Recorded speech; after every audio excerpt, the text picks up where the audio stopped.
These are Minecraft things, but they get more confusing as the video goes on. And hey, Mr. YouTube tells me a lot of people watch my videos at low battery. So subscribe if your phone's about to die, and we'll start first with vertical half slabs and vanilla. Obviously, vertical slabs aren't allowed to be in Minecraft. Mojang even said so. But I mean, when you're looking at walls, and I get like a polished, tough slab here, this is already basically just a vertical slab. And I guess that would be Mojang's argument, is that like, hey, okay, people can be creative with this and get that. But I feel like people would be creative if you added in vertical slabs too. It just feels like an unnecessary hindrance. There also used to be a glitch that was shown off in the past, we'll put it up on screen, where you could glitch out glass blocks in such a way and walls to get them in this state without having to have these like corner walls here. You could just have this. I guess now you could do it with a debug stick, if I'm not mistaken. See, as Observer shows off, we already got ourselves vertical slab. So look at this, by just copying over the block state, vertical slab, regular slab. I think put them in so then we don't have to be confused as to why we kind of have it, kind of don't. Speaking of something that we kind of have, kind of don't. Hey there, bartender. We've got the Illusioner mob. Now this is a mob that's fully coded, it's in the game, but it's not really. You're only able to get it with commands. And what's even more confusing about the Illusioner itself is the fact that if I were to fight it and I get it to go invisible, so actually it looks like it's one of these four, but it's not. There's a secret one with the particles that's standing like off to the side, and that's the one that killed me. Yeah, so if I go into spectator mode, I can't even see the invisible mob that it gave. I just see the particles from it. Weird. Even when you give it glowing, it doesn't give glowing to that. I mean, other invisible mobs, that would typically give it to the invisible mob at the source. Yeah, so I can see the zombie when it's translucent like this, and we give it glowing. Yeah, so literally it's just the Illusioner that has this behavior. How odd. Now see, honey blocks are sticky, but you can't use them to make sticky pistons. Slime blocks are bouncy, but you can use them to make sticky pistons. That's weird, but that's not the only differences between these, is that honey blocks you actually sink a little in. See, if I'm trying to walk to the side of this slime block, I can't. And that actually lets you like touch things behind this. So I could do this with honey and get burnt, but if I had the same thing with slime, completely fine. Oh, Observer showing off something. You can ender pearl through it. See, now I'm inside of the honey blocks. Look at this. I'm encased in honey, Observer. Unlike honey, who's in a case of their own. But if we have the slime over here, no luck. Yeah, you could shoot through it. And look, I get some parts of the inconsistencies are to make it so that like honey and slime, you know, you can use them separately. Observer says that we almost have sticky pistons made out of honey and like launcher pistons made out of our slime blocks. Just how you make yourself a little launcher. You just need to use honey. Oh, look, I landed on another thing of slime block. There we go. Here we've got the pig saddles. Now, if I get out our test subject and we give a saddled pig and a saddled horse, if I get on the pig, I can't see it in the inventory. Now, part of this is because it's added in so old that they just really didn't have this functionality. You don't even see the pig when I'm riding on it. I just look ridiculous here. But the horse, I see the horse moving around. I don't see myself riding it, but I can take off the saddle without having to kill the horse. Not the case for the pig. Are you even riding the pig in this case? I feel like you're just kind of conveniently floating above it. You look like a Lakitu. That's how you're riding a battle. If we're gonna make this, they did make horse saddles a separate item, which if that was the case, then okay, maybe that's fine. But all the other mounts, you can take it off, except for our pigs and our striders. But I think if they're gonna leave pigs on saddles in for nostalgia sake, why not just update it so that we can take at least the saddle off by like shift right clicking the pig again? It's a little nicer. Waxed oxidized copper. Now, the reason this is so strange is why on earth would you wax oxidized copper? It's not gonna oxidize any further. So I mean, it's just kind of keeping it as what? An unnecessary different item? If you strike it with lightning, does it not undo?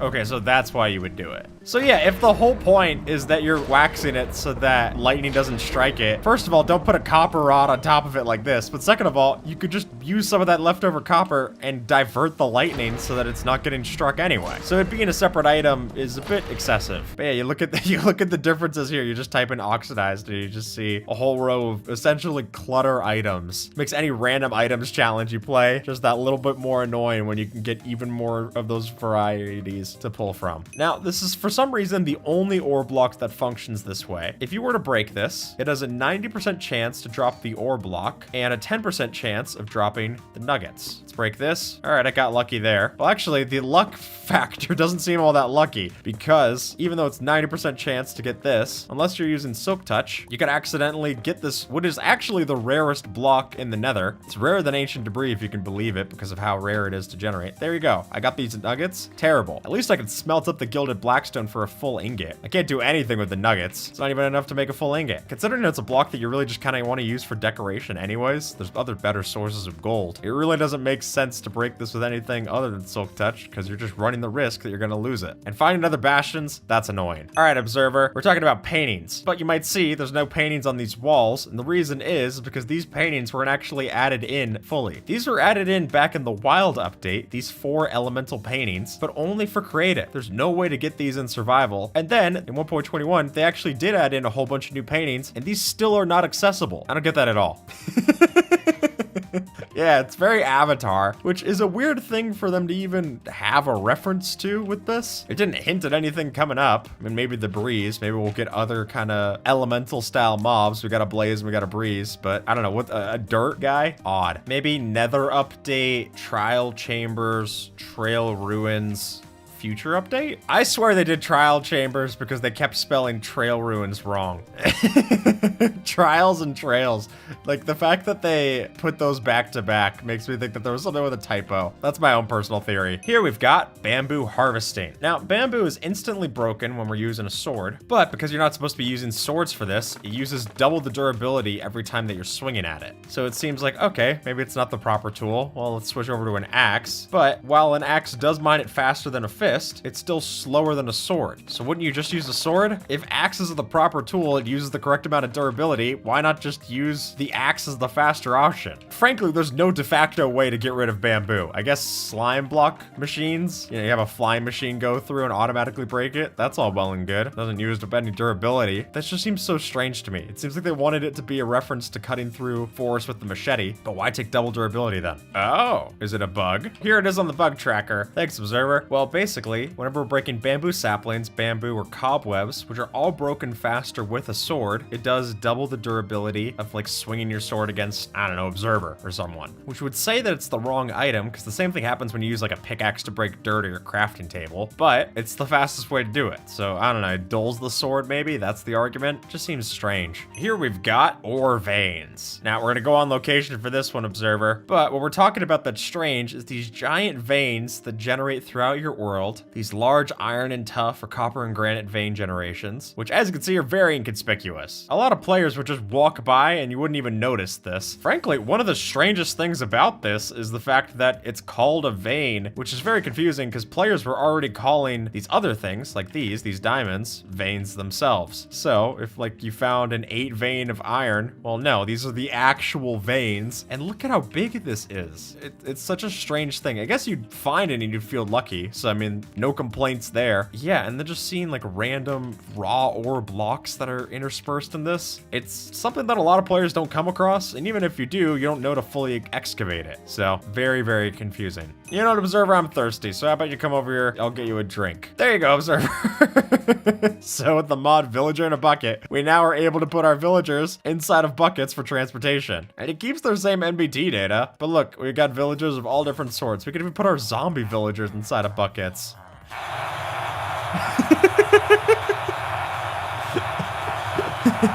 Oh man, there you go. Ah, I spilled zombie villager everywhere. But yeah, look, it says their level, their region, and the profession. It's very useful for something that's very silly. Me and my friend. There we go. We could just keep them safe, put them on our item frame wall. Gotta catch them all. This feels like a fun challenge to go through and have to bucket every one of the villagers and return them back. Maybe we'll have to do that as a Skippy T video. All right, observer. So if you were to look at any of the other weapons in Minecraft, you'll see that they list their damage right here. Got 9 attack damage for the iron axe, 6 attack damage for the mace, so on for our trident and sword. Bows, on the other hand, very hard to calculate because the reason that the damage works out for arrows is actually based off of velocity. So I don't know exactly how that's gonna work. I mean, I know it's not gonna make his other eye any happier, but then you enchant it with power 5 and you don't even really know how the damage changes for it. I remember when we did the most damage possible in Minecraft video, you had to get basically like a range for the bows because you don't really know exactly what they're gonna do. A lot of it is user error. And then then that ends up being the reason why we're able to make something like the rail cannon, which can make that same arrow from a Power 5 bow do 1,200 points of damage just because it's going faster. I mean, even if it just posted a range on here, that'd be nice, because otherwise I really have no clue what I'm working from. Crossbows, not any better. They don't give you anything either. Oh, look at fantastic. 25% times level +1. Yeah, just keep that in your head.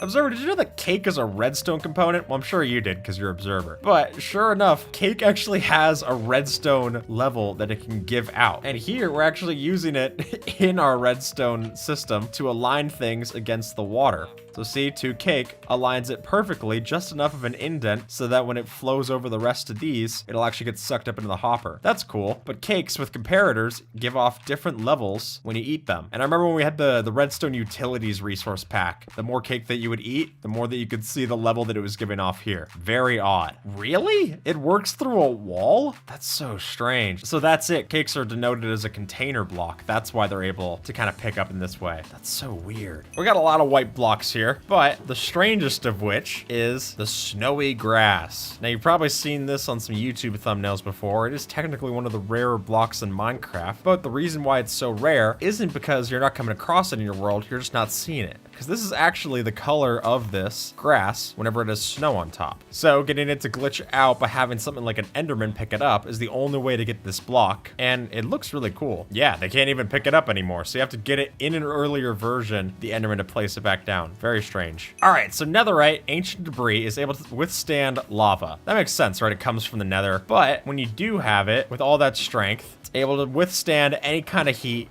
The same can't be said for cactus. That's always bothered me. I don't know why cactus is so strong at deleting items. Such a weird behavior. Yeah, so even if your stuff pops, like we see there from Observer, even if your stuff pops out the shulker box, so much of it is getting dispensed back into the cactus that it still deletes half of the items. What a waste. Oh my god, you broke bedrock. But those same blocks, you place it next to it, the cactus can't withstand it. That's just weird. This one is particular pain of mine, but the idea of having to sync up nether portals is so esoteric, I don't even know how to figure it out, even using nether calculators. And I think we all can relate to having just one time you'll go through your portal and then you're like on top of a new portal that generated. I remember this happened in July series. I just kept getting a tower of portals that linked up. You just get these dumb rings. It's like, how does that not connect to the same portal that was right there? You just end up with a bunch of obsidian and a bunch of headache. So if there was an easier way to link these together, I don't know if that means like you're doing some specific kind of bind between different portals or whatnot. Maybe something akin to like a lodestone to link the portals. That'd be nice, because having to go through and fine tune with a nether coordinate calculator, dividing your coordinates by 8, it's just such a mess. So the idea here is that you walk into your villager trading hall one day and all of a sudden it's a witch trading hall. And you don't even know why. It's usually because you AFK'd and just randomly happened to have lightning strike somewhere near your villagers, and now they're all witches. And unfortunately, unlike zombies, there's no way to change them back. I give them weakness potions and everything. Is so annoying. There's no way to restore the trades. They don't even keep it as data to them. It just, it stinks. I would love if there was some way you could brew a potion to get them back. I mean, they are witches for a reason, right? There we go. Yeah, that's how you get back at them. With a swift 1-2. And it also has such a wide range, too. Look at this. All of them end up as witches. It makes it such a mess to have a village. And by the way, if you want to have an open air village, forget it. You're just biding your time before you get this. I guess put it in a desert, but other than that, you're just gonna end up getting all your villagers hurt. Look at that wide AoE. Just terrible. So are you hungry? You usually are. But what we're doing here is having an edible version of all of these items. Now, this isn't using any mods. It's actually just possible now using a specific command. Blocks, heads, if you're gross. You can make ink sacks, squid ink pasta, charcoal if you've been naughty, diamonds if you're too rich. Just crazy that all of these are possible now in vanilla. It's very cool for map makers, but if you want to troll your friends, you can make them think that you're going to give them some of your diamonds or whatever, and then just eat it right in front of them. Here you go, Observer. Nom, nom, nom, nom, nom. Yeah, how's it feel? Oh, and it gives off dirt particles. Oh, because it's a head. That's what head break particles look like. Soul sand. You're getting skip the tutorial everywhere, Observe. That's just gross. At least I pick up after myself. I bring skip the tutorial just as clean as I need to be. All right, Observer, we're going to be doing a little bit of converting today, because if I take a husk and I waterlog it, then after a while, this poor thirsty guy is going to turn into a zombie. And then after a while of that, the zombie will turn into the drowned. So it's possible to fully convert your mobs all the way this way. Now granted, you can't convert them the other way around, so you can't like dehydrate a drowned. And this makes it all the easier to do because the undead can't swim. So they just submerge down, and look at that. That would be fun if you could like dry it out with sponge. You just wring it dry. You like squish it with 2 pistons. So this is showing off different ways to do stealth in vanilla Minecraft. Now, you don't know this until we lay it out like so, but there actually is different levels of detection. So if I go into survival, currently at this part, I'm outside the creeper's detection range. Now, if I get over to this point, I'm safe while sneaking. This is 80% of its range. And then if I were wearing a creeper head, then that lets me go up to 50% of the range. And finally, if I had the invisibility effect from a potion, that lets me get to 7% of its range. So not fully close, and also I can't be wearing armor or anything, but to right about here, I'll be safe. I mean, granted, I don't think I look like a creeper, but just enough to convince it. Oh look, I got it stacked up. So by using all of these in conjunction, it's too much! So as you can see here, it actually might be hard to see because now with this resource pack, powdered snow is now raised 1 pixel higher to be at the same level as the snow layers around it, making it even harder to notice. Now granted, the only way that you'd probably notice in regular Minecraft, if I were to turn this off, is because occasionally you'd just be walking through and you see a little bit of a lower pouch. That makes a little bit more sense. But with this turned on, your odds of noticing this, yeah, I even looking at it, I wouldn't know. Like if I let Observer just take the time to go and mess this up so that, here, I'll go look away and you make a little secret. All right, no peeking. Maybe a little bit of F5 peeking. I'm mostly looking at myself. So now if I walk back over here, yeah, this is so much harder. See, you can kind of study through by looking at the hitbox difference, but even then, this is like the glass maze in Pokemon. Much harder, and if you get it wrong, you're done for. All right, Observer, I'm going to turn on our next resource pack for this one, since the idea here is if we ring the bell, does nothing. But if we press this, it might be a little harder to notice now that we've made the illagers with this resource pack look like villagers. And now, from a distance, sure, you can see dead on the eyebrows, but if you're looking at it from behind, a lot harder to tell. It actually kind of looks like how the villagers used to look with different robes that they would wear for their cloaks. But now, you're not going to know that these are hostile until you get right up next to them. There we go. Ow! Yeah. I would imagine this makes a raid look ridiculous too. We should go to a village and try that. Hey guys, don't mind me. I'm just, I brought my own drink. And Observer brought the snacks. All right, let's watch our evil villagers come. Oh my gosh. Okay. Yeah, so when you watch this all play out, it's really tough to even follow the camera to what we think are the innocent villagers or not. And personally, I would love this as a feature if you could see just like random illager villages like this. Kind of like the abandoned villages that can spawn, but occasionally you'll just see the illagers before they get corrupted, like so. That's cool. The idea here, Observer, is that if we had an explosion of any kind, I'm gonna be able to survive this because the explosion landed on a slab. Ow. Never mind. Oh, here we go. I'll be able to survive it now because if I place this, there's the singular dirt block. Not only does it not explode, but it also saves me from all the damage because it raycasts to the bottom of my hitbox at my feet. For some reason, that saves me from all damage. I've never understood that. And then if I put out a creeper, let that explode, still fine. All it literally takes is just 1 block. But yeah, just literally any block that you place there is going to be able to save you from an explosion, which I've always thought was strange. And as a little bonus, if you drop TNT on top of a slab, like so, it makes it so much safer too. Like weirdly so. Yeah, that reduced the TNT's blast radius by so much. If I went over here and just did the same thing. Yeah, here we go with our stone slabs. Our TNT, and for some reason, it only breaks like 2 slabs. A block underneath. Wow, okay. Yeah, for some reason when you have them as full blocks, they're not nearly as strong as they are as half blocks. Go figure. Yeah. Oh. Oh my gosh. So, this is everyone is Steve. And not just everyone, but apparently the particles too. This resource pack is so weird. Wait, are the explosion particles Steve? Oh my god. Yep, so this is literally everyone is Steve. Oh my gosh, the stretch Steve textures on the horses is ridiculous. We've got Steve chickens, a Steve cat. I guess that's how a cat would wear pants. We've got Steve cows. The Steve Iron Golem's one of my favorites. Yeah, look at that with the Steve nose. Yeah, let's summon the Wither Steve. I like that the textures can't even fully work on some of the things because the models are different. Consistency. Oh no, it's Steve Warfare. Steve on Steve violence. Well, everything's coming up for Steve. Yeah, the Steve, everything is Steve. The bell is Steve. Ring that bell to get notified of all Steves. Oh no, the ever-present Steve the tutorial.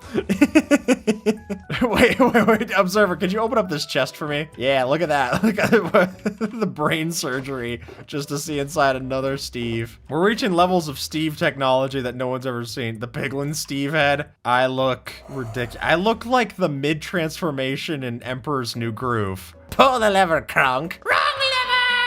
And with that, folks, YouTube thinks that you might like this video, so see if they're right and have a good one, all right?